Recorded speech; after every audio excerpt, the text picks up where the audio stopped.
Hello बच्चों, let's see the question. The question says, which postulate of Dalton's atomic theory is considered to be incorrect? Is considered to be correct, okay, not incorrect, is considered to be correct even today. So guys, question में पूछा गया है कि Dalton की जो atomic theory है उसमें से कौन सा ऐसा पॉस्टुलेट है जिसको आज भी करेक्ट समझा जाता है। मींस कि मोस्ट ऑफ द postulates जो डाल्टन एटॉमिक थ्योरी के हैं they have been proved wrong in the later stage. Clear?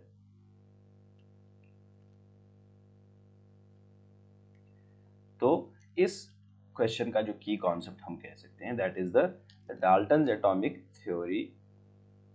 Dalton atomic theory,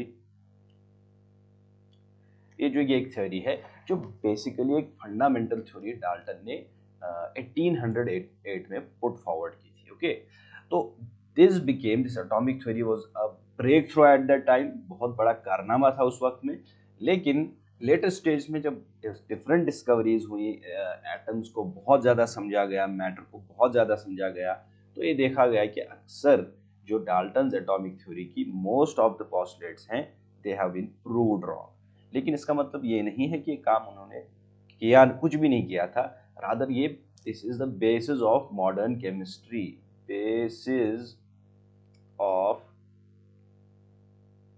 modern chemistry यही है, या हम कहेंगे कि केमिकल स्टडीज की जो बेसिस है that was basically the modern Dalton atomic theory. So इस अपनी एटॉमिक थ्योरी में डाल्टन ने बहुत सारी चीजें कही।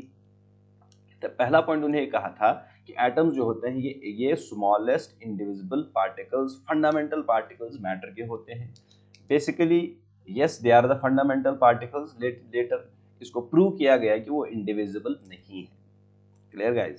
तो the only postulate which is valid even today is कि जो एटम्स होते हैं they are the smallest particles which take part in the chemical reaction. So I will write this statement. The correct state जो even today है, postulate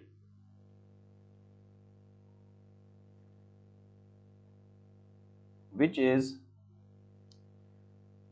the postulate which is considered to be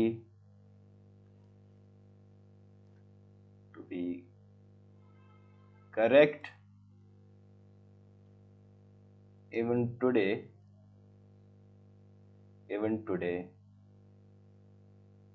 from the Dalton's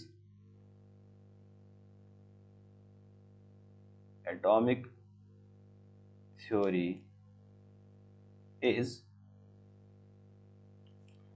वो कौन सा postulate है? That is the atom is the smallest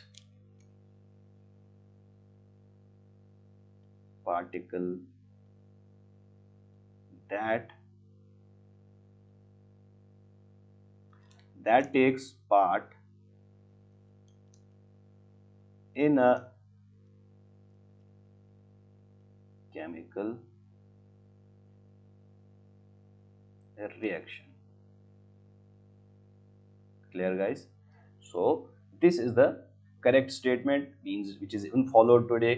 बाकी उन्होंने कहा था कि इंडिविजिबल है, no it is not indivisible, ये डिविजिबल है। उन्होंने कहा था कि एलिमेंट्स जो होते हैं डिफरेंट एलिमेंट्स के जो एटम्स होते हैं वो डिफरेंट होते हैं हर रेस्पेक्ट में। It's again not correct, because जो आइसोबार्स होते हैं they are same in certain respects. उनका मास जो होता है, एटॉमिक मास, वो सेम होता है। ओके, उन्होंने कहा था जो सिमिलर एटम्स होते हैं वो हर रेस्पेक्ट में सेम होते हैं। It's again not correct, because we have the isotopes, उनमें जो मैसेस डिफरेंट होते हैं। Okay, although atomic number is same, so इस रेस्पेक्ट में वो डिफरेंट होते हैं। उन्हें कहा था कि जब केमिकल कम्बिनेशन होता है तो सिंपल होल नंबर्स में ऐसा कम्बिनेशन होता है, तो सर्टेन के केमिकल रिएक्शंस ऐसी हैं, कॉम्बिनेशंस ऐसे हैं जिनमें ये रूल फॉलो, ये पोस्टुलेट फॉलो नहीं होता है. So guys, this is the final answer to this question. Hope you understood it well. Best of luck.